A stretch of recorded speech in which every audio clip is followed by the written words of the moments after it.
আমরা আমাদের সেই প্রিয়, আমাদের সেই চির আকাঙ্ক্ষিত, সকলের মনের মণিকোঠায় যে ব্যক্তিত্ব যে স্বামীজির আশা করছিলাম, তিনি আমাদের সম্মুখে এসে গেছেন এবং টেবিলের উপর আছেন, চেয়ারে বসছেন। আমরা তার সেই কণ্ঠে স্বামী স্তবপ্রিয়ানন্দজি মহারাজকে পেয়েছি। তার সুললিত কণ্ঠে অমৃত কথা ঠাকুরমা স্বামীজির উপর আমরা শুনব। মন্ত্রমুগ্ধ হয়ে সবাই নিস্তব্ধতা বজায় রাখুন। এরা যেরকম স্টার স্পিকার বলে প্রবচন মানে প্রচার করছেন, আমি ঠিক সেরকম নই আর কি। আমি আমার মতো, আমাকে ওইভাবেই গ্রহণ করতে হবে। ও মা চণ্ডালা প্রতিহতরয়ো যস্য প্রেম প্রবাহো লোকাতীতোপ্যহনজহো লোককল্যাণ মার্গম त्रैलोक्येऽप्या प्रतिममहिमा जानकी प्राणवन्धो भक्त्या ज्ञानं वृतवरवपु सीतया यो हि रामः स्तब्धीकृत्य प्रलयकलितं वाहवोत्थं महान्तम् हित्वा रात्रिं प्रकृतिसहजां अन्धतामिस्त्रमिश्रं गीतं शान्तं मधुरमपि यः सिंहनादं जगर्ज सोऽयं जातप्रथितपुरुषो रामकृष्णस्त्विदानीं जय जय रामकृष्ण वाञ्छाकल्पतरु जय जय भगवान जगतेर गुरु जय जय गुरुमाता जगत जननी रामकृष्ण भक्तिदात्री चैतन्यदायिनी जय जय रामकृष्ण इष्टगोष्ठीगण सबार चरण रेणु मागे अधम। श्री भगवानेर अशेष कृपाय आबार आमरा समवेत हয়েছি আজকের এই সভায়। শ্রী শ্রী ঠাকুর মা স্বামীজি, তার সন্ন্যাসী এবং গৃহী পার্ষদ সকলের আশীর্বাদ প্রার্থনা করছি। এই আশ্রমের যারা আয়োজক এবং আজকে উপস্থিত, এই ঠান্ডাকে উপেক্ষা করে আপনারা যারা এসেছেন, আপনাদের সকলকে আমার আন্তরিক শ্রদ্ধা ও নমস্কার জানাচ্ছি। আমাদের সবসময় মনে হয়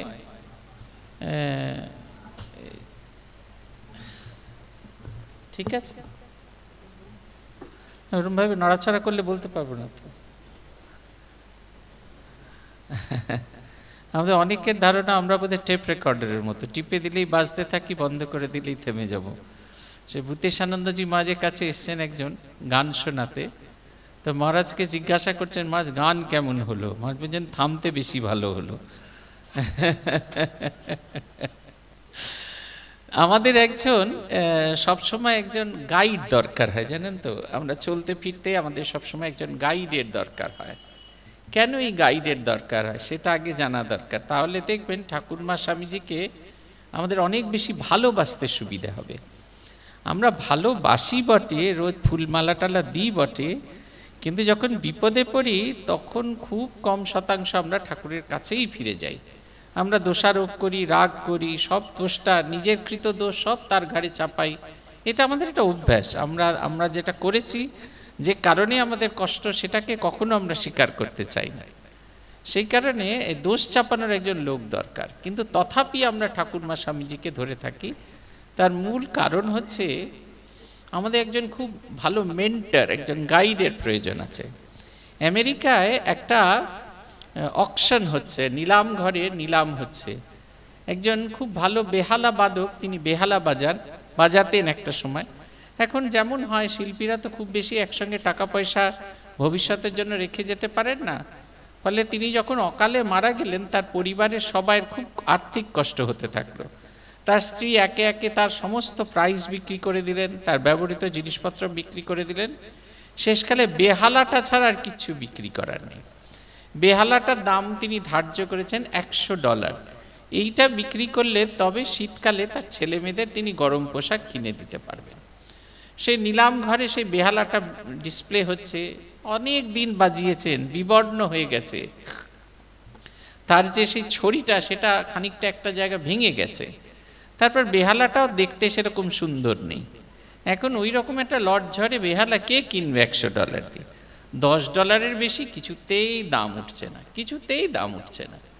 তখন এমন সময় ওই নিলাম ঘরে একজন ভদ্রলোক বসেছিলেন, বয়স্ক ভদ্রলোক, তিনি ধীরে ধীরে সেই স্টেজে উঠলেন, তারপরে সেই বেহালাটাকে খুব সুন্দর করে টিউন করলেন, তারপরে বাজাতে শুরু করে দিলেন। তিনি যখন বাজাচ্ছেন তার সেই সুরমূর্ছনা সমস্ত নিলাম ঘর ভরে গেছে। যে যা কাজ করছিল সব জায়গা থেকে মুখ ফিরিয়ে এনে সেই বেহালা বাদকের দিকেই তাকিয়ে আছে, যিনি বেহালাটা বাজাচ্ছেন তার দিকেই তাকিয়ে আছেন, আর তার সেই সুরমূর্ছনা তারা শুনছেন। সমস্ত কাজ, নিলাম ঘরের সমস্ত কাজ বন্ধ হয়ে গেছে। অবশেষে তিনি সেই বাজনাটা থামিয়ে বেহালাটা আবার টেবিলের উপর রেখে দিয়ে চলে গেলেন। সবার সেই বেহালাটা প্রয়োজন। $10 সেই বেহালা, যেটা দাম $10 উঠছিল না, সেটা $1000 বিক্রি হলো। অবতারকে আমাদের এই কারণে চাই, আমাদের গাইডকে এই কারণে চাই, আমাদের ভেতরে যে ভগবৎ সত্তা আছে সেটা আমাদের জানানোর জন্য। স্বামী বিবেকানন্দ 4টে প্রার্থনা করেছিলেন জগন্মাতার কাছে: জ্ঞান, ভক্তি, বিবেক, বৈরাগ্য। জ্ঞান, প্রথম জ্ঞান এই কারণে, জ্ঞান হচ্ছে আমাদের ভেতরের আলো, একটা প্রদীপ জ্বলে, সেই প্রদীপটা যে জ্বলছে এবং সেই প্রদীপের আলোয় জগৎটা যে আলোকিত হচ্ছে, এটা আমরা কিছুতেই অনুভব করতে পারি না। আমাদের ওখানে একটা যুব সম্মেলন হয়েছিল, তাতে 4টে প্রশ্ন করা হয়েছিল। তুমি সমাজসেবা করো কি না, হ্যাঁ বা নাই উত্তর দিতে হবে। 2 হচ্ছে যদি সমাজসেবা করে থাকো কেমন করে করো, আর 2 হচ্ছে যদি সমাজসেবা না করে থাকো তাহলে কি করে প্ল্যান করছো ভবিষ্যতে করবে, আর 4 হচ্ছে স্বামী বিবেকানন্দের বাণী তোমাকে কিভাবে প্রভাবিত করে। তো সবাই সেই গতে বাঁধা উত্তর দিচ্ছে, এই স্কুলের সামনের বারান্দা পরিষ্কার করব, স্কুল পরিষ্কার পরিচ্ছন্ন করে রাখবো, তারপরে অন্যদের নিয়ে পড়তে বসবো। কিন্তু কিছুতেই আর ভালো উত্তর কিছু আসছে না। একটি মেয়ে উঠে দাঁড়িয়ে বলল, সে প্রত্যেকবার পরীক্ষার সময় 4টি করে অতিরিক্ত কলম নিয়ে যায়। কেন কলমগুলো নিয়ে যায়? যদি কারোর পরীক্ষার সময় আটকে যায় তাহলে সেই কলমটাকে দিয়ে সাহায্য করতে পারে। কিন্তু এটাকে যে সেবা বলে সে জানে না। আগুনটা আছে তার ভেতরে, প্রদীপটা জ্বলছে, কিন্তু প্রদীপটা যে আলো জ্বলছে, তার সেটা বিকিরণ করছে, আলো বিকিরণ করছে, এটা সে জানে না। ওই যে নিষ্প্রাণ যে বেহালাটা পড়েছিল টেবিলের ওপর, তার ভেতরে যে এত সুর, এত মূর্ছনা আছে, এটা কিন্তু জগতের মানুষজন জানছে না। তাদের জানানোর প্রয়োজন আছে। জগৎকে জানানোর আগে নিজেকে জানার প্রয়োজন। আমি যদি নিজেকে না জানতে পারি তাহলে কিন্তু কিছু হবে না। আমাদের এই অবতারদের কাছে ফিরে আসা বা মহাপুরুষের কাছে ফিরে আসার একটাই উদ্দেশ্য, এই আমার ভেতরের আমিকে জানা। আমরা জগতে সবাইকে জানি, খেঁদাকে জানি, বোঁচাকে জানি, পচা জানি, সামনের বাড়ির মিসেস ঘোষকে জানি, সবাইকে চিনি, শুধু নিজেকে বাদ দিয়ে সবাইকে চিনি, নিজেকে কিছুতেই চিনি না। নিজেকে আমাদের কিছুতেই জানা হয় না। রবীন্দ্রনাথের গান আছে না, আপনাকেই জানা আমার ফুরাবে না, সেই জানারই সঙ্গে সঙ্গে তোমায় চেনা। এই যে আমাকে যে জানার এই ইচ্ছেটা যতক্ষণ না জানা হবে, তখন সেই আমার বাইরে যে মানুষ আছে তাকেও খোঁজার চেষ্টা চলবে আমাদের। আমি যে একজন স্বয়ং ঈশ্বরের প্রকাশ, সেটা আমরা কখনো বুঝতে পারি না। একটি ছোট ছেলে, তার জীবনে খুব সমস্যা, ভীষণ সমস্যা। বাবা মারা গেছেন, তাকে ব্যবসা করতে হয়, তার বাড়ির লোকজনদের দেখতে হয়, সব কিছু করতে হয়। এখনকার ছেলেদের ভাষায় জীবনটা ঘেঁটে একবারে হয়ে গেছে, কিছুতেই সে তার থেকে বেরোতে পারছে না। একদিন বন্ধু বান্ধবদের সঙ্গে সে দার্জিলিং বেড়াতে গেল। দার্জিলিং বেড়াতে গিয়ে অপেক্ষা করছে টাইগার হিলে সূর্যোদয় দেখবে বলে। টাইগার হিলে সেই সূর্যোদয়ের প্রথম সূর্যের আলো কাঞ্চনজঙ্ঘার উপর পড়বে, সেইটা সে দেখবে। গিয়েছে, অপেক্ষা করছে, দাঁড়িয়ে আছে। একটা সময় সূর্য ওঠা শুরু হলো। সবাই হই হই করছে। 5 দিন মেঘাচ্ছন্ন থাকার পরে হঠাৎ করে আজকে সূর্য উঠেছে, হই হই করছে সবাই। তো ছেলেটা হই হই করতে পারছে না। সে এক দৃষ্টে কাঞ্চনজঙ্ঘার দিকে তাকিয়ে আছে। সূর্যের আলো কাঞ্চনজঙ্ঘায় পড়েছে, তাও সে বুঝতে পারছে না। তার শুধু একটা কথাই মনে হচ্ছে, যে এই যে পাথরের দেওয়ালটা দাঁড়িয়ে আছে, যেটাকে আমরা হিমালয় বলি, এটা দাঁড়িয়ে আছে বলে আমাদের দেশের তাপমাত্রা -18 ডিগ্রি টেম্পারেচার নয়, এই সামান্য 10-11 ডিগ্রিতে আমাদের কি অবস্থা হচ্ছে বুঝতে পারছেন তো। -18 হলে আমাদের কীরকম অবস্থা হতো। কিন্তু সেই এত ঝঞ্ঝা সহ্য করে দাঁড়িয়ে থাকে, একটা উফ শুদ্ধ করে না। আরে ঈশ্বরের সেরা সৃষ্টি মানুষ, আমি মানুষের দুঃখে এরকমভাবে কাতর হয়ে পড়ব, জীবনের সমস্যায় কাতর হয়ে পড়ব। সে আমাকে বলেছিল যে মনে হচ্ছে যেন জীবনটাকে একবারে নতুন করে দেখছি। এই যে নিজেকে দেখা, আমরা সবাইকে দেখি, শুধু নিজেকে দেখি না, নিজেকে একবারও খুলে দেখি না। এবং এই নিজেকে দেখার পথ হচ্ছে এই কথামৃত। মাস্টারমশাই যখন শ্রীরামকৃষ্ণের কথা গ্রন্থাকারে প্রকাশ করতে চাইলেন, তখন কি হবে তার নাম সেটা নিয়ে তার খুব দুশ্চিন্তা ছিল। অনেক ভাবনা চিন্তা করে তিনি একটি শব্দ চয়ন করলেন, সেটা হচ্ছে কথামৃত। শ্রী শ্রী রামকৃষ্ণ কথামৃত। অমৃত শব্দের অর্থ এমন এক সুধা যে পান করলে মানুষ চিরজীবী হয়, কখনো সে মরে না। তার মানে আজকেই এইখান থেকে এক রামকৃষ্ণ কথামৃত এক সেট কিনে নিয়ে গেলে আপনি 400 বছর বাঁচবেন, তা নয়, তা কিন্তু নয়। আমরা রোজ মরে যাই জানেন তো, বিশেষ করে মায়েদের, বাবাদের তো বটেই, কিন্তু মায়েদের জীবনে এটা খুব লক্ষ্য করা যায়, তারা রোজ মারা যায়। ভালো রান্না করেছেন, কথা হচ্ছে কি রান্না করেছে, একটা তেল ঝাল দাওনি, কিছু দেয়নি, মশলা দাওনি, কিছু দাওনি, কি অবমাননা। ছেলে বলছে যে রোজ একই টিফিন, অমুকের মা কি ভালো করতে পারে, তোমরা করতে পারো না। শাশুড়ি মা বলছেন সংসারটা একটু গুছিয়ে করো, হ্যাঁ একটু দেখে শুনে করতে পারো না। আত্মীয় স্বজন সবার কাছে কত রকম চাপ। আপনারা যখন অফিসে যান, বস বলছেন সময় খুব অল্প দিয়েছেন, তথাপি বলছেন এই সময়ের মধ্যে শেষ করে দিতে হবে। কেন পারেন না, অমুকে পারে, আপনি কেন পারেন না। এই প্রতিদিনের অবমাননায়, প্রতিদিনের কষ্টে আমরা রোজ মারা যাই। সবসময় যে বুকে ছুরি বসালেই মারা গেছি তা কিন্তু নয়, আমরা প্রতিদিনের অবমাননায় মারা যাই। শব্দ যা আমাদের নতুন করে বেঁচে উঠতে সাহায্য করে, তাই হচ্ছে অমৃত। শব্দ দিয়ে যে অমৃত নির্যাস হয় সেটা হচ্ছে কথামৃত। আমরা সেটাকে ধরেই এগোবো। ঠাকুরের সঙ্গে মাস্টারমশাই দেখা করতে এসছেন, 4টে ভাইটাল কোয়েশ্চেন আমাদের জীবনে যদি খুঁটিয়ে দেখেন, এই আমাদের ওই 4টে প্রশ্ন, এর বাইরে আর কোনো প্রশ্ন নেই। আর বাকি যে প্রশ্ন সেটা ওই মূল প্রশ্নের ক খ গ ঘ ঙ চ এরকম না, আমাদের মূল প্রশ্ন হচ্ছে 4টি। প্রথম প্রশ্ন ছিল ঈশ্বরে কি করে মন হয়। সবাই বলছে ভগবানে মন রাখো, দীক্ষা নাও, জপ ধ্যান করো, ভগবানে মন রাখো। এই খানিকক্ষণ আগে একজন বলছিলেন আমাকে যে যাই করি ইষ্টমন্ত্রটা জপ করতে পারি না, কিন্তু দুবেলা খাবার সময় পাই আমরা। মজার কথাটা হচ্ছে এই, দুবেলা কিন্তু খাওয়ার সময় পাই, দুবেলা পিএনপিসি করার সময় পাই, তো ভগবানকে ডাকার সময় পাই না। এখন আমাদের একটা তো প্রশ্ন যে কি করে ঈশ্বরে মন হয়। ঠাকুর কি প্রেসক্রিপশন দিচ্ছেন? ঠাকুরের ওয়ে অফ প্রেসক্রিপশন 3 রকম। কীরকম? একটা তত্ত্ব, তারপরে তার একটা ব্যাখ্যা, আর একটা উদাহরণ। এইরকমভাবে ঠাকুর তার উদাহরণ দিতেন। কথামৃতের 5ম পরিচ্ছেদে ঠাকুরকে জিজ্ঞাসা করা হচ্ছে ঈশ্বরে কি করে মন হয়। এবার তত্ত্বগতভাবে ঠাকুর কি বলছেন সেটা আমরা শুনি। বলছেন ঈশ্বরের নাম সদা সর্বদা করতে হয়, ঈশ্বরের নাম সর্বদা করতে হয়, আর সৎসঙ্গ। ঈশ্বরের ভক্ত বা সাধু এদের কাছে মাঝে মাঝে যেতে হয়। সংসারের ভিতর ও বিষয় কাজের ভিতর রাত দিন থাকলে ঈশ্বরে মন হয় না। মাঝে মাঝে নির্জনে গিয়ে তাঁর চিন্তা করা বড় দরকার। প্রথম অবস্থায় মাঝে মাঝে নির্জন না হলে ঈশ্বরে মন রাখা বড় কঠিন। ভাগে ভাগে উত্তর দিচ্ছেন। প্রথম হচ্ছে ডাইরেক্ট উত্তর। ডাইরেক্ট উত্তর কি না, ঈশ্বরের নাম গুণগান সর্বদা করতে হয়, আর সৎসঙ্গ। এই দুটো জিনিসের কথা বলছে। আপনারা তো বলবেন সর্বদা কি করে নাম করব? সর্বদা তো নাম করার সুযোগ হচ্ছে না।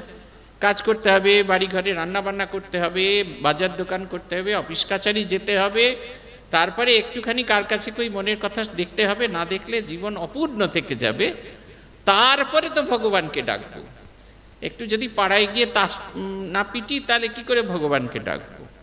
ভূতেশানন্দজি মহারাজকে আমরা একবার কথাটা জিজ্ঞেস করেছিলাম যে কেমন করে ভালো করে জপ করব। উনি বলেছিলেন 1 ঘন্টা ভালো করে জপ করতে গেলে 23 ঘন্টা তার প্রস্তুতি নিতে হয়। এটা খুব অ্যাবসার্ড একটা আইডিয়া। একটা মানুষ যদি 23 ঘন্টা ধরে প্রস্তুতি নেয়, ধরুন অনিয়ন মার্ক আপনাকে যে ইয়ে হচ্ছে, যে রেস চলছে, সেইখানে আপনাকে দাঁড় করিয়ে যদি 23 ঘন্টা ধরে বলে অনিয়ন মার্ক, আপনি আর ভগবানকে ডাকবেন না। মহারাজ বলতেন, কি সুন্দর কথা বলছেন, 23 ঘন্টা কীরকম? আমাদের দুটো মন থাকে, একটা হচ্ছে চেতন মন আর একটা হচ্ছে অবচেতন মন। এই যে চেতন মন এখন আপনি ভাবছেন, কিন্তু অবচেতন মনে একটা জিনিস হচ্ছে, কি সাধুটা ভ্যাটর ভ্যাটর করছে, এই ঠান্ডার দিনে ঠক ঠক ঠক ঠক করতে আলাম, কোথায় আমার মনের কথা বলবে, তা নয় কি ভ্যাটর ভ্যাটর করছে, এই হচ্ছে বাড়িতে আজকে মাংস ভাতটা রান্না করলে ভালো হতো, কত যাতা শুনতে হলো। দেখুন আমাদের অবচেতন মন আরেকটা কথা বলে চলেছে, যেটা আপনি সাধুর সামনে কিছুতেই বলতে পারছেন না। যত খারাপ বক্তৃতাই হোক না কেন আপনি বলবেন, ও মহারাজ কি অপূর্বটাই না হয়েছে, অত খানিকক্ষণ ধরে মনে মনে বলছেন কি ফালতু ভাট বকে গেল। এই যে আমাদের মনের দুটো ভাগ থাকে, একটা হচ্ছে চেতন মন আর একটা হচ্ছে অবচেতন মন। চেতন মন যখন ঘুমিয়ে পড়ে, চেতন মন যখন জাগে না, তখন অবচেতন মনে যেগুলো চিন্তা করছিলাম, যেগুলো সাহস করে বলতে পারছিলাম না, সেগুলো একটু একটু আকার রূপ ধারণ করে। এই আকার রূপ যে ধারণ করে, এইটা হচ্ছে আমাদের স্বপ্ন বা অবচেতন মনের চেষ্টা। দেখবেন আপনি বসে আছেন, ঠাকুর মন্দিরেই বসে আছেন, জপ করতেই বসেছেন, ঠিক ওই সময় মনে পড়ছে যে আজকে স্যালারি বিলটা শেষ করা হলো না। ঠিক ওই সময়টাতেই মনে পড়ছে দুপুরবেলা যে বাসন মেজে দিয়ে গেছিল কাজের লোক, তাতে ভীমের দাগ ছিল। অন্য কোনো সময় আপনাদের মনে পড়ে না, কিন্তু ঠিক ওই সময়টা। এর কারণ হচ্ছে ওই যে আমাদের যে ভেতরের যে অবচেতন মন, সেটা ঈশ্বরময় নয়। মহারাজ বলছেন প্রতি মুহূর্তে প্রতি শ্বাস প্রশ্বাসে তার নাম জপ করো। বলছেন প্রস্তুতিটা হচ্ছে এই রকম, যাতে এইটাকে বলা হয় যে আপনার ছিটকে বেরিয়ে যাচ্ছে, শাস্ত্রে এটাকে বলা হয় বিক্ষেপ। আর টেনে ধরে নিয়ে আসছেন, একটা বাচ্চা ছেলেকে নিয়ে আপনি যাচ্ছেন, বাজার করতে যাচ্ছেন, হঠাৎ সেই নানা রকমের বারবি ডলের দোকান আছে, মনটা ছিটকে সেখানে চলে গেলে। এই কদিন আগে আমি একটা কৃষি মেলা উদ্বোধন করতে গেছি, গিয়ে অপেক্ষা করছি, 15 মিনিট অপেক্ষা করছি যে বিধায়ক আসবেন, তো ওর মধ্যে ছিটকে চলে গেছি। কি দেখতে গেছি? বারবি ডল, 4টে বারবি ডল, তারপরে ওই যে সেই হদল কুতকুত ভোঁদাগুলো থাকে, ওই যে এই টেডি বিয়ার থাকে, সেই টেডি বিয়ারের বড় বড় টেডি বিয়ার। মনে হচ্ছে ওরকম যদি 2-4টে টেডি বিয়ার কিনে নিয়ে যেতাম, আমার ওখানে 4টি ব্রহ্মচারী আছে, 3টি ব্রহ্মচারী আছে, ওদের 3জনকে 3টে দিয়ে দিতাম। সারা দিন উৎপাত করে মারে, ওই 3জনকে 3টে দিয়ে দিতাম, এবার বসে খেলো। আমি কিন্তু এসেছি কৃষি মেলা উদ্বোধন করতে, কৃষি মেলার দিকে আর আমার তখন নিয়ে, তারপরে ঘুরে ঘুরে দেখছি কি কি খাবার স্টল হয়েছে। তারপরে সেই যে ঢাকাই কচুরি তাকিয়ে আছি, ভাবছি যে ওটা কি সুন্দর, ওর মধ্যে পেটটা ফাটিয়ে দিয়ে তার মধ্যে যখন ছোলার ডাল দিয়ে দেবে, কি অপূর্ব খেতে হবে। খাচ্ছি না, কিন্তু আমি কিন্তু আর ইয়েতে নেই, কি যে বলে কৃষি মেলাতে নেই, আমি কিন্তু ওই ঢাকাই কচুরির দোকানে চলে গেছি। তারপরে দেখছি যে মাঠে হচ্ছে, কন্যাশ্রী মাঠে, সেই কাছে একটা স্কুল আছে, সেখানে খুব ভালো বাগান হয়েছে, দুপা হাঁটতে হাঁটতে ওখানে চলে গেছি। আমি কিন্তু কৃষি মেলাতে গেছি। আমাদের মনটাও ঠিক এই রকম, যেখানে বসতে চাইছে সেখান থেকে বারবার ছিটকে যাচ্ছে, শাস্ত্রে কে বলে বিক্ষেপ। তারপরে ওই যে কর্মকর্তারা এসে বলে, মহারাজ কি এদিকে ঘুরে বেড়াচ্ছেন, চলুন আমাদের আশ্রম, এই আমাদের অনুষ্ঠানে চলুন। ওইটাকে ধরে নিয়ে আসাটাকে বলে প্রত্যাহার। বাচ্চাটা মনটা পালিয়ে গেছে, আবার সেই পালানো মনটাকে ধরে এক জায়গায় করে নিয়েছেন, প্রত্যাহার। এই বিক্ষেপ আর প্রত্যাহার, এই সংঘর্ষ আমাদের জীবনে চলতে থাকবে। এই সংঘর্ষ থেকে মুক্তি হওয়ার জন্য এই প্রতি মুহূর্তে শ্বাসে প্রশ্বাসে নাম জপ করার কথা বলছেন মহারাজ। বলছেন প্রেসিডেন্ট মহারাজ আগে যে বাড়িতে থাকতেন, সে বাড়িটার নাম ছিল গিরিশ মেমোরিয়াল, এখনো আছে। এখন প্রেসিডেন্ট মহারাজরা নতুন বাড়িতে থাকেন।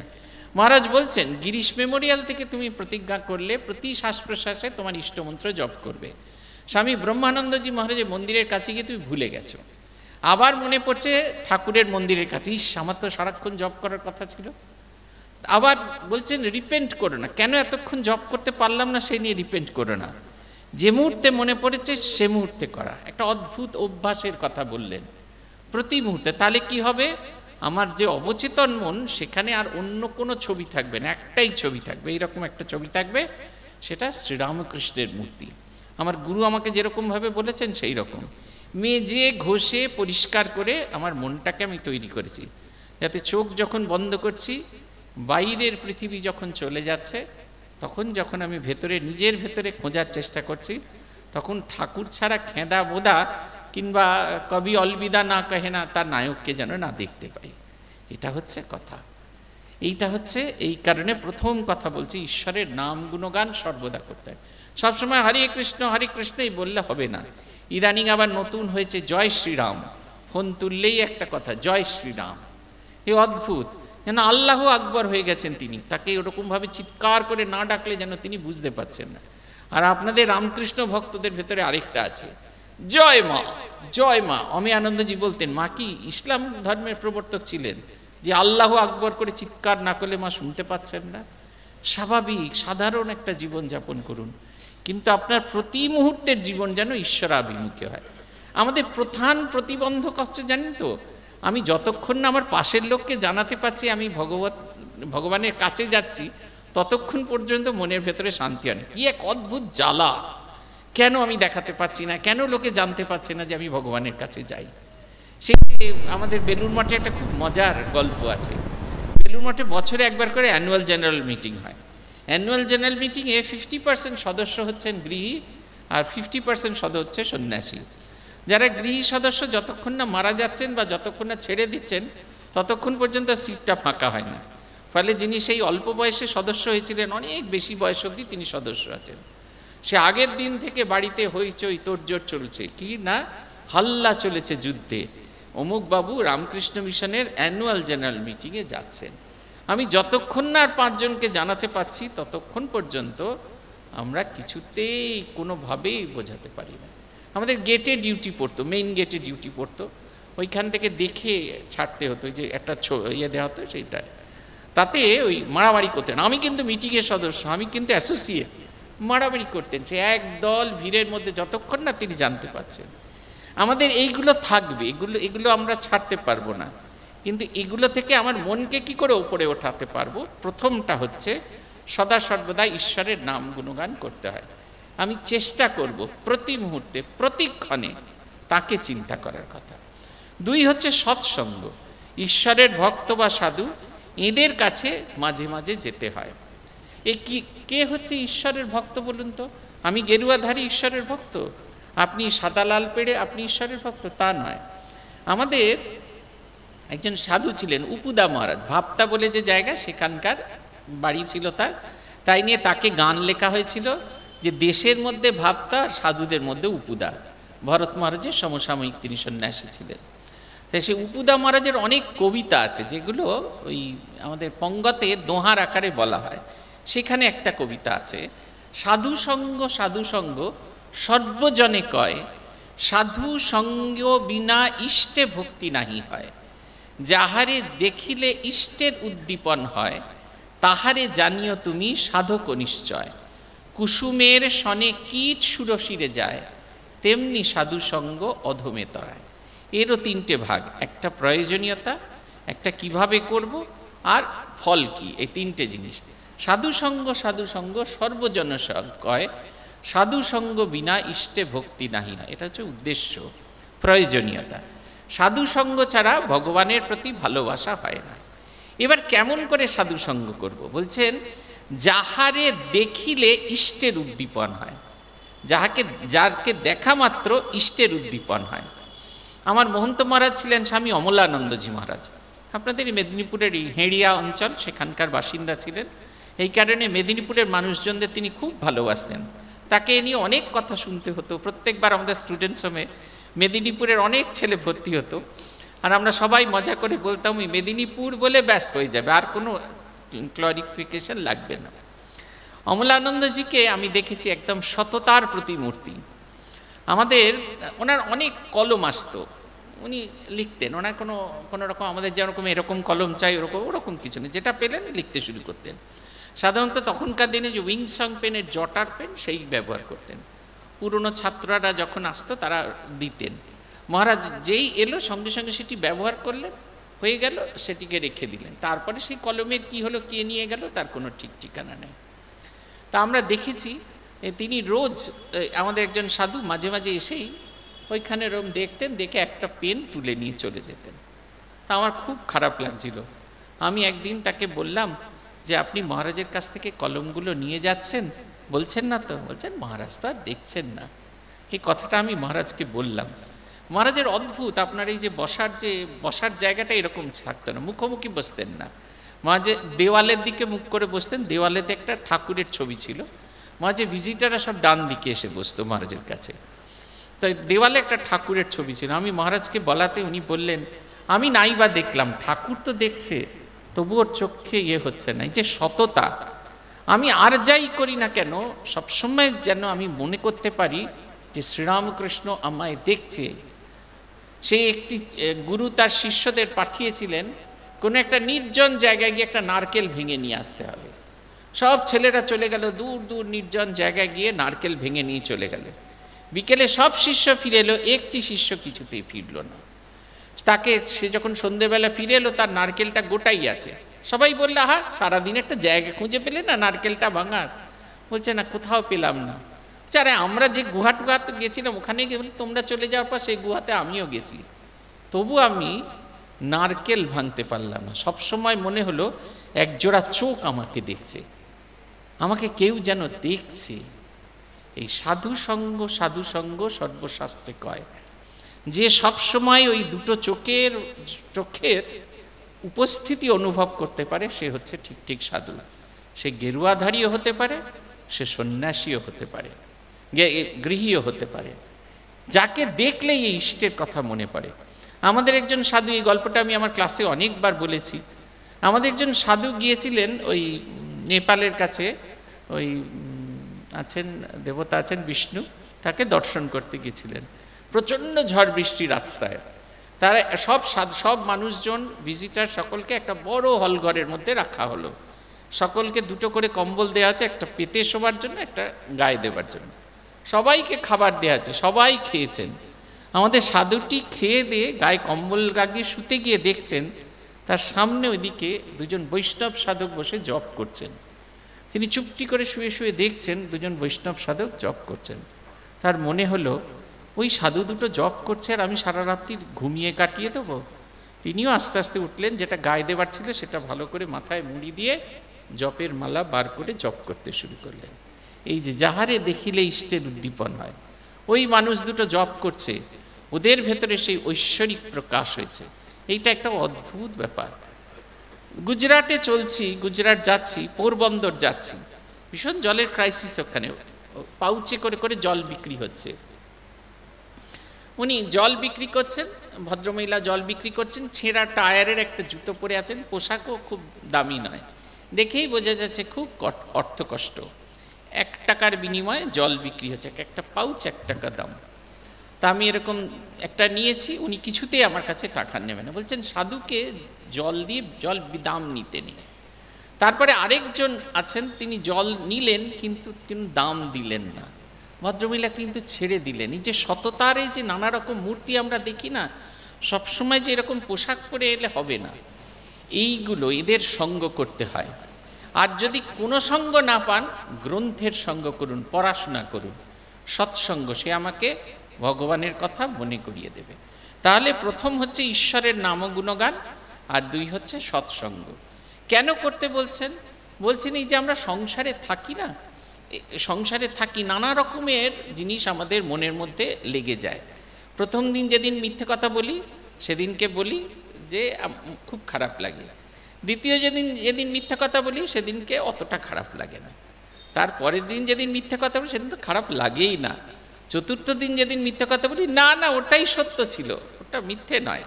আমাদের নিজেদের কাছে দেখবেন, নিজেরা বিচার করে দেখবেন। আপনার কাছে চিংড়ি মাছের মালাইকারি আছে, আপনি তুলে রেখেছেন আপনার ছোট খোকার জন্য, পাশের বাড়ি খেদির মা এসে বলছে, হ্যাঁ গো মালাইকারি করেছো নাকি, একটু আছে দেবে? না না একটু আনি, আপনি কিন্তু তুলে রেখেছেন আপনার ছোট খোকার জন্য। তারপরে আবার আরেক দিন আরেকটু বেশি বললেন, দেখলেন এই জিনিসগুলো আমাদের জীবনে ঘটে। বলছেন এদের কাছে গেলে কি হয়, আমরা দেখতে পাই, আয়নার মতো। যেমন আয়না আমাকে বলে দেয় এখন মুখের একদিকে ক্রিম লাগানো হয়েছে, একদিকে ক্রিম লাগানো হয়নি, একটুখানি পন্ডস কোল্ড ক্রিম এই যে ভুরুর এইখানে লেগে আছে ওটা একটু ঘষে দিতে হবে, তারপরে চুলটা ঠিকঠাক মতো আঁচড়ানো হয়নি, যেমন আয়না বলে দেয় বেরোনোর আগে, ঠিক সেই রকম এদের জীবন আমাদের বলে দেয় যে ঠিক পথে চলছি না, এইটা আমার পথ, এই পথে আমরা এগিয়ে যাব। আমাদের সবসময় এগিয়ে যেতে হবে, এই কারণে এই প্রথম 2টি দরকার। এরপরে বলছেন যে কীরকম আবরণ শূন্য হতে হয়, কোনো রকম শোবাজি চলবে না। আমাদের এই যে বললাম না শোবাজিটা ভীষণ শো, যতক্ষণ না শো করতে পারছি ততক্ষণ হবে না। ধ্যান করবে মনে বনে কোণে, আর সদাসৎ বিচার করবে, ঈশ্বরই সৎ কিনা নিত্য বস্তু আর সব অসৎ কিনা অনিত্য। এই বিচার করতে করতে অনিত্য বস্তু মন থেকে ত্যাগ করবে। এই খুব ঝামেলার কথা। ধ্যান করবে মনে মনে কোণে। মনে তো না হয় ধ্যান করলাম, বনে আর কোণ এটা পাওয়াটা খুব কঠিন। দেখবেন মন্দিরের সব কোণগুলো দখল হয়ে থাকে। ঠাকুর বলেছেন ধ্যান করবে মনে মনে কোণে। আর বন আমরা খুঁজে চলি আর বলি যে ভালো জায়গা খুঁজে পাচ্ছি না, ভাবছি মায়াবতীতে গিয়ে ধ্যান করব। মায়াবতীতে গিয়েছি আমরা, আমাদের সঙ্গে আমাদের স্বেচ্ছাসেবকরা গেছে, আমি সাধুনিবাসে আছি, তারা এতে আছেন, ভক্তদের আবাসে আছে। আমাকে নিয়ে গেলেন, বললেন কি সুন্দর ঠাকুর ঘর, চলুন দেখবেন, চলুন। একটা ওঙ্কার আছে, লাল কার্পেট বিছানো, তার উপর একটা ওঙ্কার আছে। যিনি এসেছেন তিনিও কিন্তু মায়াবতীতে ধ্যান করবে বলে এসেছেন, বাইরে যিনি যার কথা বলবো। আমরা বসে সবাই জপ করার চেষ্টা করছি, হঠাৎ করে শুনছি কি সুন্দর জায়গা রে, কি সুন্দর জায়গা, এত শান্তির জায়গা কখনো ভাবিনি। এর পরের বার বুঝতে পারিনি, তো এর পরের বার সব বেচে বেচে নিয়ে আসবো। যে লোকটা চেঁচাচ্ছে চিৎকার করছে সে কিন্তু ধ্যান করবে বলেই গেছে, উদ্দেশ্যটাই ভুলে যাই আমরা। অতএব অভ্যাসটা নিজের মনের ভেতরে করতে হয়। জপটা তাকে চিন্তা করব নিজের মনের ভেতরে। আর একটা কি আরো সহজ উপায় স্বামীজি বলছেন, ঠাকুর বলেছিলেন, স্বামী যেটা প্রচার করেছিলেন, শিবজ্ঞানে জীবসেবা। প্রত্যেকটা মানুষকে ভগবানের একটা রূপ দেখে দেখা। নিজের পরিবারকে দিয়ে শুরু করতে হয়, তারপরে যখন পরিমণ্ডলটা বাড়তে থাকে তখন অনেক বড় পরিমণ্ডল হয়। এই নিজের পরিবার দিয়ে শুরু করতে হয়। আর দুই বলছেন নিত্য অনিত্য, কোনটা থাকবে কোনটা থাকবে না। আজকেই বাড়িতে গিয়ে এটা পরীক্ষা করে দেখতে পারেন। আপনার আলমারিটা একটুখানি, কাপড়ের আলমারিটা খুলে দেখবেন, দেখবেন ওর মধ্যে অনেক কাপড় আছে যেগুলো কেনার জন্য আপনি কত কাণ্ড করে কর্তার পকেট কেটেছেন, কত রকমের কর্তার পকেট কেটে কেটে একটু একটু করে জমিয়েছেন, কিন্তু সেই কাপড়গুলো আর পরার মতো আপনার অবস্থায় নেই। সেই লাল নীল হলুদ সবুজ কাপড় আর আপনি পরতে পারেন না, বা তাতে যা ঝিকমিকি আছে সেগুলো পরার মতো আপনার বয়সও নেই, অথবা এত ভারী কাপড় আপনি পরতে পারছেন না। অনিত্য, অথচ একটা সময় এটাকে নিত্য বস্তু জেনে মনে হচ্ছিল এটাই আমার চাই, এটা ভিন্ন আমার চলবে না। বলছেন না ব্রহ্ম বস্তু আর জগৎটি ঈশ্বরী বস্তু আর সব অবস্তু, এটা হচ্ছে কথা। ব্রহ্ম সত্য আর জগৎ মিথ্যা, এটা হচ্ছে বেদান্তের কথা। ব্রহ্মই একমাত্র সত্য আর বাকি সব মিথ্যা। কিরম মিথ্যা আপনি ভাবুন একটু, আপনার বাড়িতে নিশ্চয়ই ওই ফটো অ্যালবাম আছে, নিজের বিয়ের ছবিগুলোর দিকে একবার খুলে দেখুন, দেখবেন কত সুন্দর ছিলেন। আর একবার আয়নার দিকে তাকুন, দেখবেন ওই সৌন্দর্য কবে হারিয়ে গেছেন। তার মানে ওটা কি ছিল না? ওটা ছিল, কিন্তু ওটা মিথ্যা, ওটা চির পরিবর্তনশীল। আমরা প্রত্যেক দিন পরিবর্তন হয়ে যাচ্ছি। আর কিন্তু ঈশ্বর সেই স্বামী বিবেকানন্দের সময় যেরকম ছিলেন, স্বামী ব্রহ্মানন্দজির সময় ছিলেন, বিরজানজির সময় ছিলেন, ঠিক আপনার সময় একই রকম আছেন। তার সেই তত্ত্ব, তার সেই প্রেম, তার সেই ভালোবাসা, সেই ত্যাগ, তার সেই মূর্তি, সেগুলো কখনো কোনো অবস্থাতে বদলায় না। এইখানে ঈশ্বর বস্তু জেনে যা কিছু আমাকে ঈশ্বরের পথে নিয়ে যায় সেই দিকে যাওয়া, এবং যা কিছু আমাকে ঈশ্বর থেকে সরিয়ে নিয়ে যাওয়া যায় সেইটাকে পরিত্যাগ করা। এটা ছিল প্রথম প্রশ্ন। দ্বিতীয় প্রশ্ন হচ্ছে সংসারে কীরমভাবে থাকতে হয়। তাহলে কি সব ছেড়ে ছেড়ে নেলাখাপা হয়ে থাকবো? ঠাকুর কি সুন্দর উদাহরণ দিচ্ছেন, বলছেন সব কাজ করবে কিন্তু মন ঈশ্বরেতে রাখবে। স্ত্রী পুত্র বাপ মা সকলকে নিয়ে থাকবে ও সেবা করবে যেন কত আপনার লোক, কিন্তু মনে জানবে তারা তোমার কেউ নয়। এটা একেবারে ভীষণ সত্য কথা। আপনাদের যাদের অনেকটা একটু বয়স হয়েছে, 50 পেরিয়ে গেছেন, আপনারা আরও বেশি অন্তরে অন্তরে অনুভব করছেন। যাদেরকে ভীষণ কাছের মনে হয়েছিল, যাদের ছাড়া জীবন চলতো না, তারা কিন্তু এক এক করে বিনা নোটিশে হাওয়া ধুতে শুরু হয়েছেন। আমাদের সবটি করব, কিন্তু এইটা জানা দরকার কোনোটাই আমার থাকবে না। প্রব্রাজিকা শ্রদ্ধাপ্রাণা মাতাজি, আমাদের শ্রী সারদা মঠের তৃতীয় সংঘাধ্যক্ষা, তিনি লেখিকা চিন্ময়ী নন্দীর বাড়ি গিয়েছেন। কেন গিয়েছেন? চিন্ময়ী দিয়ে একটা নতুন বাড়ি করেছেন, একটা ফ্ল্যাট করেছেন, বাড়ি করেছিলেন বোধহয়। সেই বাড়িটা উদ্বোধন করতে এবং ঠাকুরকে অর্ঘ্য দিতে। তারপরে সব হয়ে গেছে, উদ্বোধন অনুষ্ঠান হয়ে গেছে, ভগবত প্রসঙ্গ হয়ে গেছে। তারপরে তিনি গুটি গুটি পায়ে বেরিয়ে যাচ্ছেন। চিন্ময় দিকে যাওয়ার সময় বলে গেলেন, চিন্ময়ী বাড়িটা কিন্তু ঠাকুরের, রোজ নিয়মিত ট্যাক্স দেবে। ট্যাক্সটা কি না, জপ, ধ্যান, প্রার্থনা। এই রোজ নিয়ম প্রথমে মনে করতে হয়, এই যে বাড়ি, এইটা শ্রীরাম, যদি আমি মনে করে থাকি এই বাড়িটা আমার চেয়েও ভগবানের, এর কোনো নিয়ম আমি বদলাতে পারি না। ভারতী প্রাণা মাতাজি তখন প্রথম সংঘধ্যক্ষা, তখনও তিনি ভারতী প্রাণা হননি, সরলা মাসিমা, তিনি কাশিতে আছেন। সুশ্রীদির পরে সন্ন্যাস নাম কী হয়েছিল ভুলে গেছি। সুশ্রীদি তখনও কলেজে পড়ুয়া, তিনি গিয়েছেন কাশিতে, গিয়ে শুনেছেন যে শ্রী শ্রী মায়ের শিষ্যা সরলা মা সেখানে আছেন। তা তিনি তার সঙ্গে দেখা করতে গিয়েছেন। ওখান থেকে তারা কাশী অদ্বৈত আশ্রমে আসবেন, সেখানে কেদার বাবা মহিলাদের জন্য আলাদা করে ক্লাস করেন, সেইখানে যাবেন। তা গিয়ে দেখছেন যে সুশ্রীদি দেখা টাকা হয়ে গেল, বলছেন চলুন মাসিমা যেতে হবে তো। তখন বলছেন না মা তুমি এগিয়ে যাও, আমার একটু দেরি আছে। বলছে কেন দেরি কেন? যে ঘরটা রোজ বিকেলবেলা একটু ঝাঁট দিই। তখন বলছেন কেন, বেশ পরিষ্কার আছে তো, ঝাঁট দেওয়ার দরকার নেই। বলে তা বললে হয় মা, রোজ ঘরটা একটু করে ঝাঁট দিই। মা আছেন তো, এই শেষের কথাটা খুব ইম্পর্টেন্ট, মা আছেন তো। তাই মা আছেন, এই বাড়িটা মায়ের, অতএব আমার চাইলেও আমি সেই নিয়মটাকে বদল করতে পারি না। আপনি যতদিন এমনি থাকছেন ওয়েল অ্যান্ড গুড, থাকুন, নেচে বেড়ান, আমরা নাচি ফুলে ফুলে দুলে দুলে, নাচুন, কোনো অবস্থা নেই। কিন্তু যখন আপনি ঈশ্বরের কাছে আসছেন, দীক্ষা নিচ্ছেন, একটা ছোট্ট একটা চিরকুটে লেখেন না, নিত্যদিন জপ ধ্যান করিতে পারিব কিনা, দুবেলা জপ ধ্যান করিতে পারিব কিনা, হ্যাঁ লেখেন, এত জোরে হ্যাঁ লেখেন। নরেন্দ্রপুরে আমাদের ছিঁড়ে গেছিল, যিনি হ্যাঁ লিখেছিলেন, এত জোরে হ্যাঁ লিখেছিলেন ছিঁড়ে গেছিল। আমরা ওই স্টিকিন প্লাস্টার লাগিয়েছিলাম আমার পেছন দিকে হ্যাঁটাকে ধরে রাখতে। কিন্তু ঠিক 2 মাস বাদে তিনি এসে বললেন, কোনোদিন তিনি সকালে জপ করেন, কোনোদিন তিনি বিকেলে জপ করেন, দুবেলা জপ ধ্যান করতে পারেন না। এই যে আমি আর আমার নিয়মটাকে বদলাতে পারি না, কারণ আমি আমাকে উৎসর্গ করেছি তার পাদপদ্মে। পূজ্যপাদ ভূতেশানন্দজি মহারাজের খুব হার্টের কষ্ট। এই তোমরা গল্প করছে কেন, এই শেষের সিটে মাঝখানে মধ্যবর্তী গল্প করছে কেন? এটা হচ্ছে কথা। এই ভূতেশানন্দজি মহারাজের খুব কার্ডিয়াক প্রবলেম হয়েছে, 91 সালের ঘটনা। সব নানা দিক থেকে ঘুরে নানা লোকের কাছে পরামর্শ নেবার পর ঠিক হলো বাইপাস সার্জারি করতে হবে, একমাত্র বাইপাস সার্জারি করলে তবেই তার ঠিক হবে।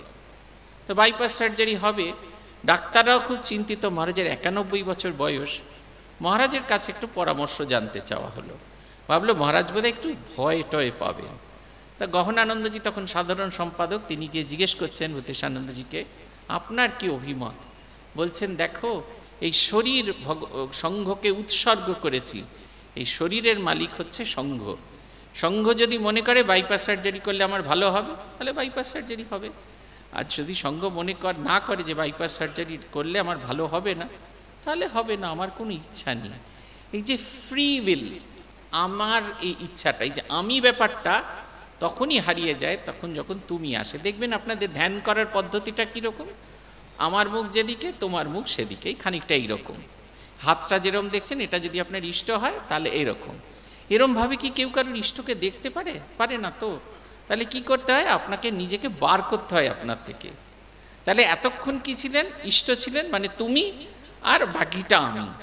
এবার কি হলো, শুধুমাত্র ইষ্ট থাকলেন আর আমি বেরিয়ে গেলাম, শুধুই তুমি। আমাদের জীবনটাকে যখন তুমিময় হবে তখন এই ব্যাপারটা অনেক সহজ হয়ে যাবে। তাই বলছেন এটা করতে গেলে মনে করতে হয় সংসারে যা কিছু করছি আমি কর্তব্য জ্ঞানে করছি, কিন্তু মনটা যেন সদা সর্বদা ভগবানে পড়ে থাকে। মহারাজকে সব সময় দেখেছি, মহারাজ শুয়ে থাকতেন, আগের দিনই গল্পটা বলেছিলাম আমার ক্লাসে। মহারাজ শুয়ে আছেন, আমরা তো তখন সদ্য গিয়েছি। মহারাজকে বলছে একটু মাথাটা তুলুন না, প্রণাম করব। তখন আমাদের ধারণা ছিল যে শুয়ে থাকা মানুষকে প্রণাম করা যায় না। মহারাজ শুয়ে বলছে, জানো তো আমি না সন্ন্যাস নেবার আগের দিন শ্রাদ্ধ করেছিলাম, বিধিমত্তভাবে আমি মৃত, অতএব আমি শুয়েই থাকি আর বসেই থাকি, তুমি প্রণাম করতে পারো, তাতে কিছু অসুবিধা নেই। এই যে বিশ্বাস, আমি একটা মৃতদেহ নিয়ে যাচ্ছি, দেখবেন আমরা মৃতই, কিন্তু একবার এসে মৃত্যু আমাদের স্পর্শ করে দিলে আপনি বলতে পারবেন না যে শীতকালে নতুন যে পশমিনা শালটা কিনেছি স্বর্গে যাওয়ার সময়টা গায়ে দিয়ে যাবো, একটু অপেক্ষা করো।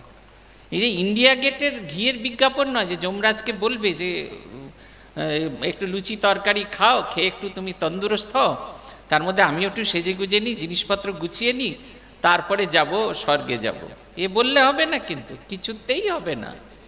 একবারে স্পর্শ করা মাত্র সে আপনাকে একটু সাজতে গুজতেও সময় দেবে না, হিঁচড়তে হিঁচড়তে হিঁচড়তে হিঁচড়তে নিয়ে চলে যাবে। তোমার কি হয়েছে সোনামণি? কি গল্প করছো বলো, এসো কাছে এসো। ঘুরে বেঁধে মায়েদের মাঝখানে গিয়ে কি গল্প করছো? এইখানে বাবাদের এত বড় জায়গা খোলা রইল, ভালো লাগলো না? এইটা হচ্ছে কথা। এই দ্বিতীয় প্রশ্নটা ছিল এই। আর তৃতীয় প্রশ্নটা ঠাকুর নিজে থেকে বলছেন বস্তু বিচার। আমরা আগেও বলেছি যেটা ভালো সেটাকে গ্রহণ করা, আর যেটা খারাপ সেটাকে বর্জন করা। তৃতীয় প্রশ্ন এটাও একটা আমাদের হয়, ঈশ্বরকে কি দর্শন করা যায়? আমাদের নিজেদেরই কত সন্দেহ হয়, ঈশ্বরকে কি দর্শন করা যায়? তিনি বলছেন হ্যাঁ দর্শন করা যায়, একবারে কোনো রকম দ্বিধা দ্বন্দ্ব না রেখে বলছেন হ্যাঁ দর্শন করা যায়।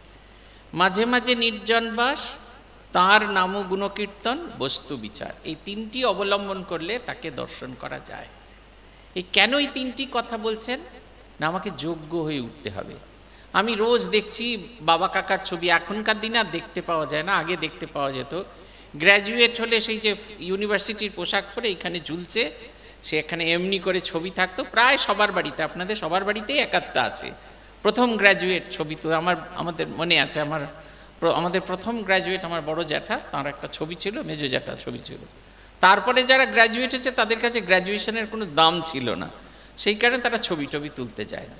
কিন্তু আমরা যখন ইউনিভার্সিটিতে কনভোকেশনে দেখতাম এই সবাই উঠছে, উপাচার্যের কাছে নিচ্ছে, তারপরে নেমে যাচ্ছে, আর সে একটা সেই ভালো পোশাক পরে, তখন আমাদের খুব আনন্দ হতো। কিন্তু ওইটায় যেতে গেলে আমাদের যোগ্য হয়ে উঠতে হয়। ঈশ্বর দর্শন করতে গেলে যোগ্য হয়ে উঠতে হয়। ঈশ্বর দর্শন ওই রকমই যে সিনেমায় যেরকম দেখায় না, যে এই যে নরেন আমি তোকে দেখা দিতে এলাম, রামকৃষ্ণ তোকে আমি দেখা দিতে এলাম, সেই মা ধিতিং ধিতিং করে নাচতে নাচতে আসেন না, যে তোকে দেখা দিতে এলাম। যদি ভালো করে পড়েন লীলা প্রসঙ্গ দেখবেন শ্রীরামকৃষ্ণ তার ইষ্ট দর্শনের গল্প বলছেন একেবারে পরিষ্কার নিজের ভাষায়। আমরা এগুলোকে ওভারলুক করে যাই। যখন ঠাকুর ওই খড়গটা গলায় দিতে গেলেন তখন তিনি কি দর্শন করছেন? তিনি দেখছেন ঘর বাড়ি মন্দির দুয়ার সব ঘুরতে শুরু করেছে। ঘুরতে ঘুরতে একটা জ্যোতির সমুদ্রের ভেতরে তিনি যেন ডুবছেন, ডুবে নেমে যাচ্ছেন, হাঁপিয়ে আবার উঠছেন, আবার ডুবছেন, আবার উঠছেন, তারপরে আস্তে আস্তে সেই জ্যোতি সমুদ্রের ভেতরে ডুবে গেলেন। শ্রীরামকৃষ্ণের নিজের মুখের গল্প, কেমন করে ইষ্ট দর্শন হলে কীরকম হয়। আমরা ভাবি ওই রকম মা কালী খুব ভালো করে লিপস্টিক টিপস্টিক মেখে গয়না গাটি সব পরে বেনারসি পরে ধিতিং ধিতিং করে নাচতে নাচতে আমার সামনে এসে বলবে এই দেখ তোকে দেখা দিতে এলেন। ওভাবে দর্শন হয় না, দর্শন হয় ভেতরে। আমি মানুষটা বদলে যাই। শ্রীরামকৃষ্ণের এই দর্শনের ব্যাখ্যাটা হচ্ছে এই, তিনি দেখছেন ঘর দুয়ার মন্দির সব মিশে যাচ্ছে, সব ঘুরছে, মিশে যাচ্ছে। এই যে আমরা যে এই যে মাটির পৃথিবীতে দাঁড়িয়ে, যে বাস্তবের দুনিয়ায় দাঁড়িয়ে, শাকচচ্চুরির দুনিয়ায় দাঁড়িয়ে ঈশ্বরকে কখনো অনুভব করতে পারবো না। তাহলে প্রথম যেটা কথা, এই যে বিষয়ের বাইরে যেতে হবে, যে বিষয়ের জগৎ তার বাইরে যেতে হবে। তারপরে বলছেন জ্যোতির সমুদ্র। কেন জ্যোতি? না আলোকময় পথ। আপনি এই যে সারা রাত্রির এই জায়গাটা অন্ধকার ছিল, রাত্রিরে বাইরে বেরিয়ে দেখছিলাম ঘুটঘুট করছে অন্ধকার, কোথাও কিছু দৃশ্যমান নয়, সব ঘুটঘুট করছে অন্ধকার। কিন্তু যেই আলো ফুটতে থাকলো অন্ধকার আপনা আপনি অপসৃত হয়ে গেল। ঠিক সেই রকম ঈশ্বর দর্শন যখন আমি করি তখন আমার মনের ভেতরের যাবতীয় অন্ধকার দূরীভূত হয়। মা সরস্বতীর চেহারা আপনারা দেখেছেন, আর কদিন বাদই সরস্বতী পুজো। মায়ের গায়ের রং সাদা, মা সাদা রঙের কাপড় পরে আছেন। আদতে মায়ের গায়ের রংটা কি কাপড় পরে আছেন সাধক সেটা দেখতে পায় না। কেন দেখতে পান না? মা হলেন জ্যোতিস্বরূপিণী, আলো। আপনার চোখের ওপর যেমন এই যে আলোটা আমার চোখের ওপর পড়ছে, তার দিকে তাকিয়ে থাকতে পারছি না, একবার এদিকে তাকাতে হচ্ছে, একবার ওদিকে তাকাতে হচ্ছে, কারণ এই আলোটা ডাইরেক্টলি আমার চোখে লাগছে। ঠিক সেই রকম তিনি হলেন জ্যোতিস্বরূপিণী। তার দিকে তিনি এত জ্যোতির্ময়ী বুঝেই উঠতে পারছি না। শুধু একটা কথা মনে হয়েছে, তিনি হলেন আলো। যেমন অন্ধকারকে আমরা কালো রং দিয়ে ডিফাইন করি, ঠিক সেই রকম আলোকে আমরা ডিফাইন করি সাদা রং দিয়ে। তাই দেবী সরস্বতী সর্বশুক্লা। এই দ্বিতীয়টি হচ্ছে এই যে মাঝে মাঝে নির্জন বাস আর এই যে নাম গুণগান। এই নাম গুণগান করতে করতে আমার মনের ময়লা সম্পূর্ণ অপসৃত হবে। আর একটা কি, যেটা গ্রহণ করার জিনিস সেটা গ্রহণ করা, যেটা বর্জন করা সেটার মতো শক্তি তৈরি হওয়া দরকার আছে। আমাদের গুরুর মন্ত্রে, গুরুর ধ্যান মন্ত্রে বলা হচ্ছে তিনি সর্বধি সাক্ষী ভূতম, সবার ভেতর ধী শক্তি রূপে সাক্ষী স্বরূপ বিরাজ করছেন। ধী শক্তি কি? ধী শক্তিকে বলা হয় পাওয়ার অফ ইন্টেলেক্ট, যেটা দিয়ে এটা ভালো আর এটা মন্দ এইটা যাচাই করার ইয়ে থাকে। আপনারা যখন বাজারে যান, মায়েরা বাজারে যখন যান তখন এরকম ওই ঢ্যাঁড়সের ফটাস করে পেছনটা ফাটিয়ে দেন, বুঝতে পারেন এটা কচি না বয়স্ক হয়েছে। আলুগুলো হাত দিয়েই বুঝতে পারেন এটা নতুন আলু না এতে ভালো করে মাটি টাটি মেশানো হয়েছে। আলুর সাইজ দেখলেই বুঝতে পারেন এটা চন্দ্রমুখী আলু না অন্য। কি করে বুঝতে পারেন? এই দিনের পর দিন এই বাজার যেতে যেতে চিনতে চিনতে এটা কাতলা মাছ আর এটা অন্য মাছ, এই যে আলাদা ভোলা ভেটকি, এই যে আলাদা করে আপনি ডিফাইন করতে পারছেন। কি করে বুঝতে পারছেন? জীবনের অভিজ্ঞতা দিয়ে বুঝছেন। ঠিক সেই রকমভাবে এইটা ভালো এটা মন্দ যে বুদ্ধিটা আমাদের জাজ করে সেটার নাম হচ্ছে ধী শক্তি, পাওয়ার অফ ইন্টেলেক্ট। আমাদের সকলের ভেতরে আছে। গুরু শক্তি হচ্ছে নই, আমরা বলি গুরুকে বলি না অন্ধকার থেকে আলোর পথে নিয়ে যায়, আমার ভেতরে সেই শক্তি বিরাজ করছে। আমি যদি ভালোটাকে না দেখতে পাই অন্ধকারই তো থাকবো। আমি ওই শক্তিকে যখন প্রয়োগ করি তখন আমি আলো, অন্ধকার থেকে আলোর পথে যাই। তাই বলছেন সর্বধী সাক্ষী ভূতম, সবার ভেতর ধী শক্তি রূপে সাক্ষী স্বরূপ বিরাজ করছেন। তিনি কখনো কিন্তু কাজ করেন না। আমি যতক্ষণ না কাজ করছি তিনি আমার ভেতরে কাজ করেন। আমি দেখতে পাচ্ছি আলুগুলো ভালো, এইগুলো আলুগুলো পচা, যাক একটু টাকা বাঁচাই, পচা আলু খানিকটা নিয়ে গেলাম। যদি পচা আলু নিয়ে যাই বাড়ির লোকের কাছে গালাগালা আমাকেই খেতে হবে। তার কারণ হচ্ছে আমি আমার শক্তিকে প্রয়োগ করতে পারি না। এই তিনটে জিনিসকে যদি করতে পারি তাহলে আমার ভেতরে একটা পাত্র তৈরি, একটা হাঁড়ি তৈরি হয়। সেইখানে ঈশ্বর আসেন গুণস্বরূপ। কি গুণ তার? সত্য, ক্ষমা, ধৃতি, মেধা, মৈত্রী, করুণা। এই প্রত্যেকটা জিনিস আমার ভেতরে আসে। আমি কখনো মিথ্যা জীবন যাপন করতে পারি না। আমরা দু ধরনের জীবন যাপন করি, একটা হচ্ছে সত্য জীবন আর একটা মিথ্যা জীবন। একটা আমি আর একটা আমি নই অথচ আমি। যেরকমভাবে আপনারা এই বাড়িতে যখন থাকেন তখন অমনি জুমনি হয়ে থাকেন, কিন্তু বিয়ে বাড়িতে যখন যান তখন ভালো পোশাক পরেন, কানে অলংকার পরেন, মুখে রং লাগান, ছেলেরা শেরওয়ানি পরে, নতুন জুতো পরেন। আর এই শীতকালে আমি মায়েদের দেখি কিছুতেই তাদের ঠান্ডা লাগে না, বিয়ে বাড়ি যাচ্ছেন কারুর গায়ে গরম জামা কাপড় নেই। সেই শক্তিটাও তারা অর্জন করেন। এটা কিন্তু বাড়িতে থাকলে হয় না। বাড়িতে থাকলে এইরকম একবারই সব মাথা টাতা লাগিয়ে কি ঠান্ডা কি ঠান্ডা কি ঠান্ডা করি, কিন্তু যখন বিয়ে বাড়িতে যাই তখন আর আমাদের ঠান্ডা লাগে না। তখন আমরা এমন ঘুরে বেড়াই মনে হয় যেন চারিদিকে বসন্তের বায়ু ঘুরে বেড়াচ্ছে। এই শক্তিটা আমার ভেতরে তখনই আসে যখন আমি এই সত্য জীবন যাপন করতে শিখি, ওই অসত্যকে আমি ছেড়ে দিই। আমি ঠিক এখন যা তখনও তাই। এই ভগবানকে চিন্তা করতে করতে ঈশ্বর হয়ে যাই কীরকম করে, যেরকম আপনাদের বলে না এই তোর হাসিটা না ঠিক তোর বাবার মতো, এই তুই একদম তোর মায়ের মতো রান্না করি। তার মানে থেকে আপনি যখন রান্না করেন আপনার মা ভূত হয়ে আপনার মধ্যে ঢুকে হাতটা অমনি অমনি করে রান্নান, তা নয়। মায়ের রান্না দেখতে দেখতে, মায়ের রান্না শিখতে শিখতে আপনি সেই গুণটাকে অ্যাক্টিভেট করেছেন। বাবার মতো হাসি তার মানে কি বাবার ছবিটা নিয়ে রোজ বাথরুমে গিয়ে হাসি প্র্যাকটিস করেন, তা নয়। বাবাকে দেখতে দেখতে, বাবার সেই আনন্দময় রূপটা দেখতে দেখতে সে আনন্দময় রূপটা আমাদের ভেতরে আসছে। ভূতেশ আনন্দজিকে আমরা বলতাম বা প্রেসিডেন্টদের আমরা বলি শ্রীরামকৃষ্ণের জীবন্ত প্রতিনিধি। তার মানে কি ওরা বড় বড় লম্বা দাড়ি রাখেন, হাত এমনি করে বসে থাকেন, ঠাকুর যেরকম তোতলিয়ে কথা বলতেন তাই বলতেন, তা নয়। তারা শ্রীরামকৃষ্ণময় একটা জীবন যাপন করেছেন। তাদের দেখলে শ্রীরামকৃষ্ণের যে রূপের কথা আমরা পড়েছি, যে রূপের কথা আমরা চিন্তা করেছি, সেই রূপটাকে আমরা দেখতে পাই। আত্মস্থানন্দজি ব্রহ্মচর্য দীক্ষা দিয়ে ফিরে এসেছেন। কালকে বলছিলাম এই গল্পটা। ব্রহ্মচর্য দীক্ষা দিয়ে এসেছেন, এসে বসে আছেন, গুরু পূজা হবে। উনি তো ব্রহ্মচর্য দীক্ষা দিয়ে, খুব ঠান্ডা তো জানুয়ারি মাসে, ওনাকে তাড়াতাড়ি গাড়িতে ঢুকিয়ে দেওয়া হয়েছে। উনি সব মন্দিরের বাইরে থেকে প্রণাম করে কোয়ার্টারে এসে বসে আছেন। অপেক্ষা করছেন ব্রহ্মচারীরা আসবে। ব্রহ্মচারীরা সব মন্দিরে প্রণাম করে আসছেন, আমাকে জিজ্ঞেস করছেন আমি এত বয়স্ক মানুষ, এটা আমার একটা খুব ম্যানারিজম ছিল, আমি এত বয়স, আমার এত বয়স হয়ে গেছে, জগতের সবাই ছোট, উনি একমাত্র বয়স্ক। বলতেন আমি এত বয়স্ক মানুষ, আমি চলে এলাম, আমার ছোকরাগুলো আসতে পারছে না। তখন আমি বললাম আপনি তো গাড়িতে করে প্রণাম করলেন, আর এরা পায়ে হেঁটে ঠাকুরকে প্রণাম করছেন। উনি এমনি এমনি করে আমাকে কাছে ডাকছেন, ডেকে বলছেন হ্যাঁ রে, গাড়িতে করে প্রণাম করলে কি তাড়াতাড়ি প্রণাম করা হয়। দেখুন একটা 94 বছরের বৃদ্ধ, এই যে বাহ্যিক জগতের চেতন সম্পূর্ণ তার কাছে অপসৃত, এই যে বাইরের পৃথিবীটা এটা সম্পূর্ণ মিথ্যে হয়ে গেছে তার কাছে, একটা ছোট শিশুর মতো হয়ে গেছে। শ্রীরামকৃষ্ণকে দেখলে আমাদের মনে হয় না হাত ভেঙে গেছে, এখানে বাড় বাঁধা আছে, সবাইকে দেখাচ্ছে এই দেখো না গো কীরকম, এটা ঠিক হবে তো, এটা ভালো হবে তো, এটা ইয়ে হবে তো।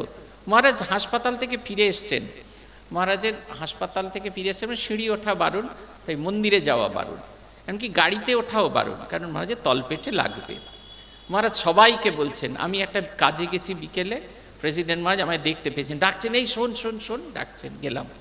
আমাকে উনি খুব ভালোবাসতেন, এই যে আমার এত বড় ভুঁড়ির জন্য আমাকে খুব ভালোবাসতেন, আমাকে ভুঁড়ি বলে ডাকতেন, আমার আইডেন্টিফিকেশন ছিল ভুঁড়ি, আমার নামটা উনি ভুলে গেছিলেন।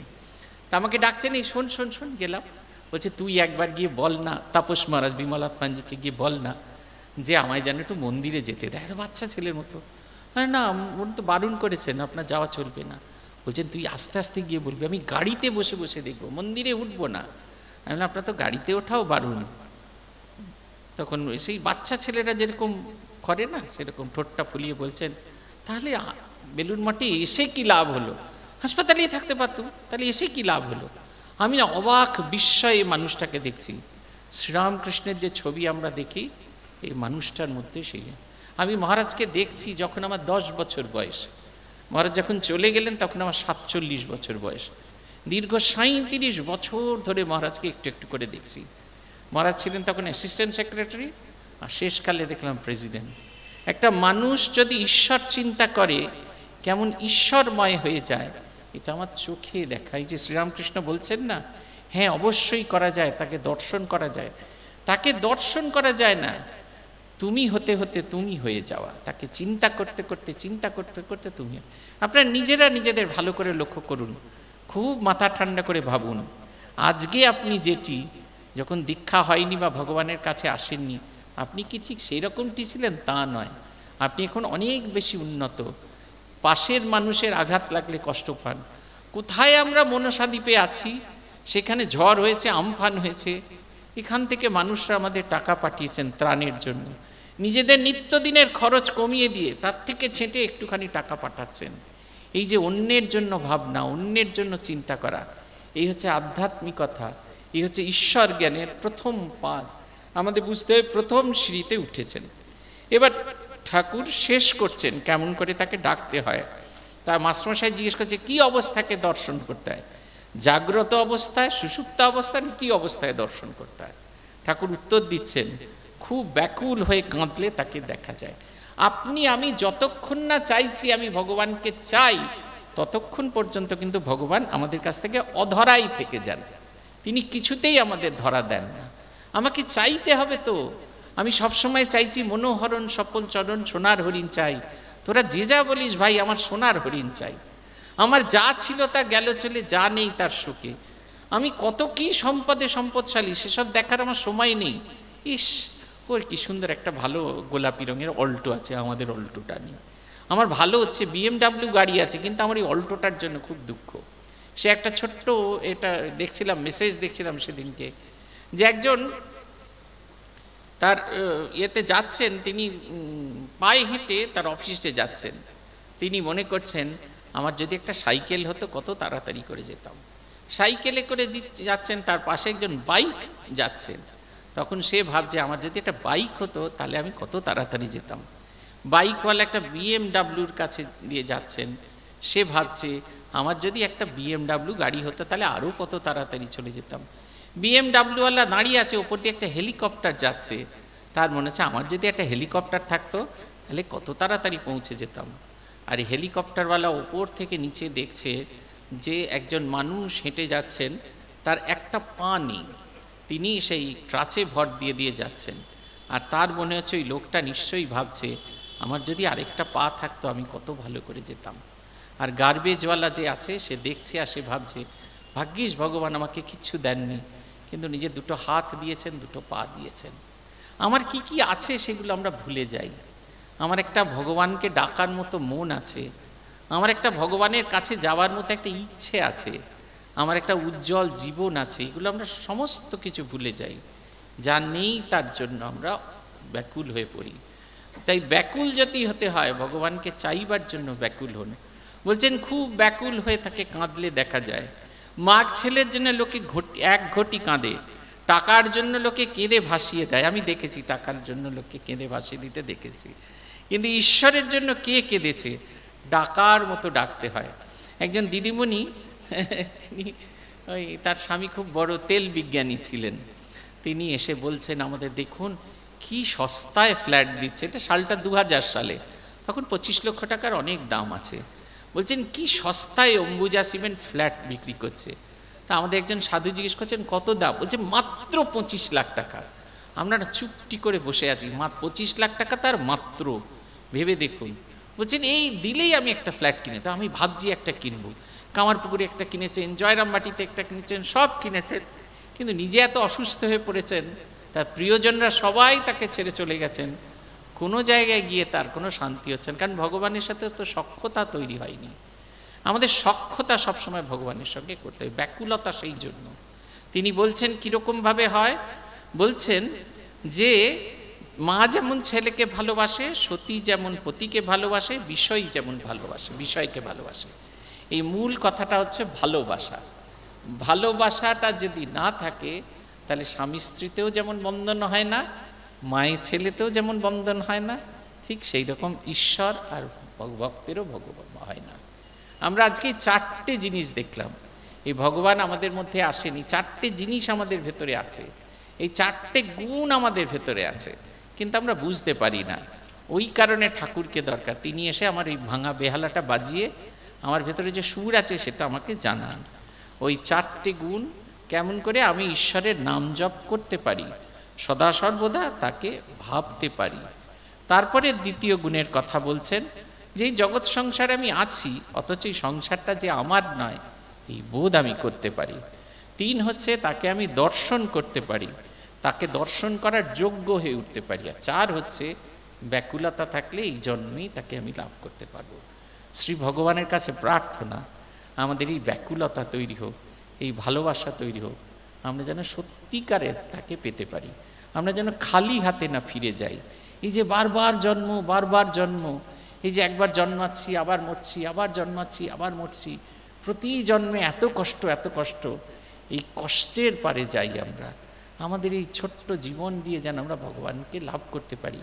এই যে আশা, এই আশাটা যেন বৃথা না হয়, আমরা যেন একটা নতুন কিছুকে পেয়ে নিতে পারি। শ্রী ভগবান আমাদের সকলের ইচ্ছা পূরণ করো। আজ এই পর্যন্ত। ওম শান্তি শান্তি শান্তি। হরি ওম তৎসৎ। শ্রীরামকৃষ্ণার্পণমস্তু।